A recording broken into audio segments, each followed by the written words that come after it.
So my Glen Cook project is going great. I am having an absolute blast reading his entire bibliography. I was already a really big fan of Glen Cook before this year started, but getting deeper into his works has really made me appreciate what he's done as a writer. And today I want to talk about one of his most underrated series, probably the strangest collection of books in his bibliography, and that's the Garrett Pi novels. Garrett Pi is a collection of novels that takes place in a fantasy setting, but they are detective noir. They are amazing. I just finished the 8th one, Petty Pewter Gods. My appreciation for them goes up every time I read a new one. The series started in 1987 with Sweet Silver Blues, and he pretty much wrote one every year for the next 6 years, and then took like a little gap and then wrote one every year for the next 5 years, and there are 16 of them at this point. I know I'm only halfway through them, but man, they are so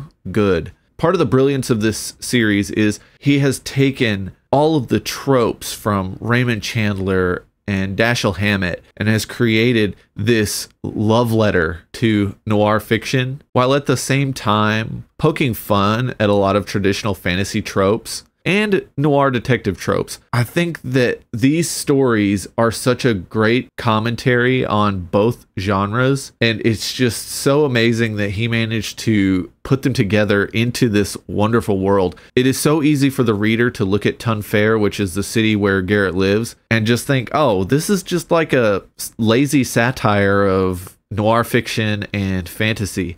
There is a lot there. He has a lot to say about both genres, and it's just right there under the surface. I mean, that's one of the genius things about Glen Cook's writing is his commentary on things, and his themes are pretty subtle. I know he always claims, oh, there's nothing behind it. You don't have to dig deep into my stuff. I just want to tell stories. While he may think that's true, Stephen King has said multiple times on writing and in interviews and stuff that an author has a bias built in when they're writing, and they may not be thinking about a specific theme, but themes will come out in their writing. You're not generating a story from nowhere, so there's always going to be a bias from the author built into the stories. I really think that Glen Cook does intentionally put a lot of this stuff in there, and the humor is great in the series. The cast of characters are so unique. And one of the amazing things is he does such a good job of balancing like the corny noir tropes with really caring about Garrett and the people around him. Like, Garrett is deep down a decent dude, and to see him kind of struggle with issues from his past, it's just really, really cool to see on the page. Let's see if any of this sounds familiar. He is a veteran of a war that took place in jungles and swamps, and it was basically two empires fighting over the natives and struggling to acquire control over natural resources that affect the power dynamics of the entire known world. I mean, you know, that's never happened in real life. And this is a multi-generational war, which is something I've never seen in fantasy before this. Garrett's dad went and fought in that war and died, and Garrett's grandfather went and fought in that war and died. You have a city where the last 3 or 4 generations of adult men have either died fighting in a foreign country or have come back broken veterans of that war. As the series progresses, you see the effects of that through the way Ton Fair keeps changing, and you see the effects of war refugees coming into the city, and these refugees aren't human. Most of them are like dwarves or centaurs and stuff like that, and you see this undercurrent starting to build up into what I think will become an actual race war in the series. You've got these human supremacists that are mad that these foreigners are coming in and taking the jobs. You never heard that before either. And it's just so interesting. The reason I decided to finally make this video was because Petty Pewter Gods is probably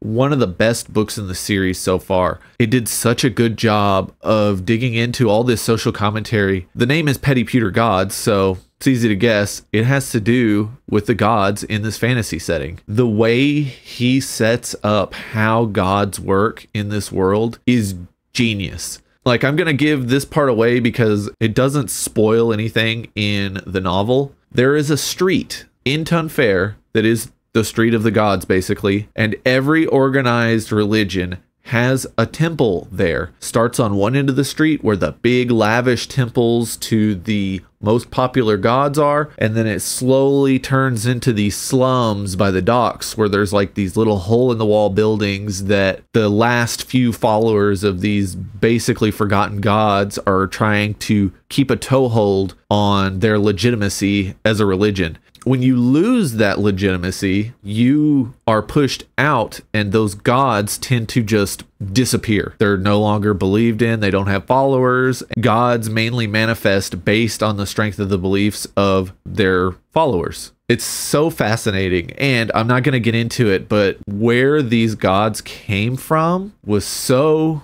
cool, so incredibly cool. And the gods are petty. They are just children. Most of them are not smart. They are just like obey me or die type gods. He actually talks about that in the book. Garrett is investigating these gods, and he finds out that some of these gods that he knows of that are just stupid. Well, the reason why is because they were like the gods worshipped by like the cavemen that were local to this place before Tunfair existed. So the gods are limited by the breadth of knowledge of the believers when they were created, and there's so much more to it, and it's so cool that he puts all this in a noir novel. Now that I've read as much as I have of his work, I'm still shocked by it, but I also expect it at this point. He will just slap you in the face out of nowhere with some of the best writing you have ever read. It will be just like a quick paragraph, and you're like, oh my God, how did that come out of your head? You can't do this to me. And he does the same thing with these very emotional events. They're not even like gut-wrenching. It's not like someone you care about's getting killed out of nowhere or anything. It's these little moments where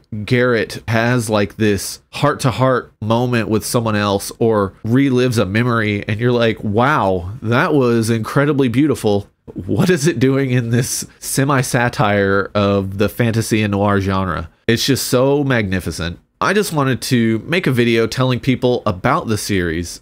I really think more people should read it. Your best bet is going to be buying the trade paperbacks. You can buy the first 9 books in 3 omnibus, or you can just get the mass market paperbacks, or you can get the ebooks. There's one bummer with this series.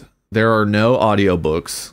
It sucks. I really wish that someone would release them in audio format. They are perfect for audio. You get a good narrator, and man, I think these books would take off on something like Audible or Spotify. They're first person. It's literally Garrett talking to you. It's a lot like Dresden Files. Man, just getting some wonderful narrator to read these, they would be such a joy. And also, I would have them all done by now because I would have just binged the crap out of them. Right now, I am limited by my eye's ability to absorb words on a page. I don't like it, but I got to deal with it because they are well worth reading. That's it for me for now. I've got other videos talking about my Glen Cook journey. I'll link them in the description if you want to check out my introduction to this journey where I read every Glen Cook book written. And I'm going to try to make one of these for every major series that Glen Cook has written. There aren't that many. There's The Black Company, Instrumentalities of the Night, Dread Empire, Garrett Pi. Those are the big ones. And then we've got Starfisher's trilogy, Dark War trilogy, and then I think the rest are just standalones. But I'll cover all this stuff as I read them throughout the year. I've been having such a blast doing it. If any of you want to pick up a Glen Cook book, let me know in the comments and I'll give you a suggestion. And with that, I'll see you next time.